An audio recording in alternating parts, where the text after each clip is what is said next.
Good afternoon. Today is Thursday, October 20th, 2022.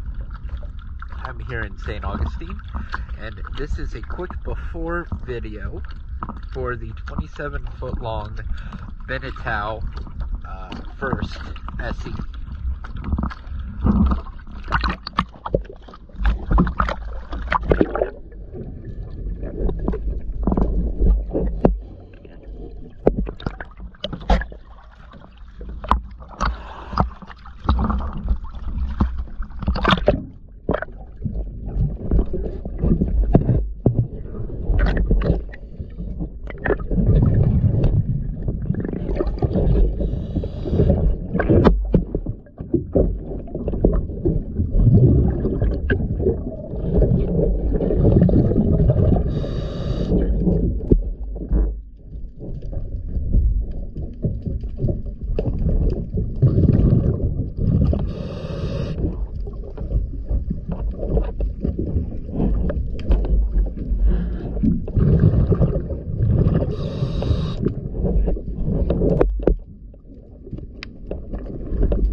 Now it's time to clean it up and see how it looks.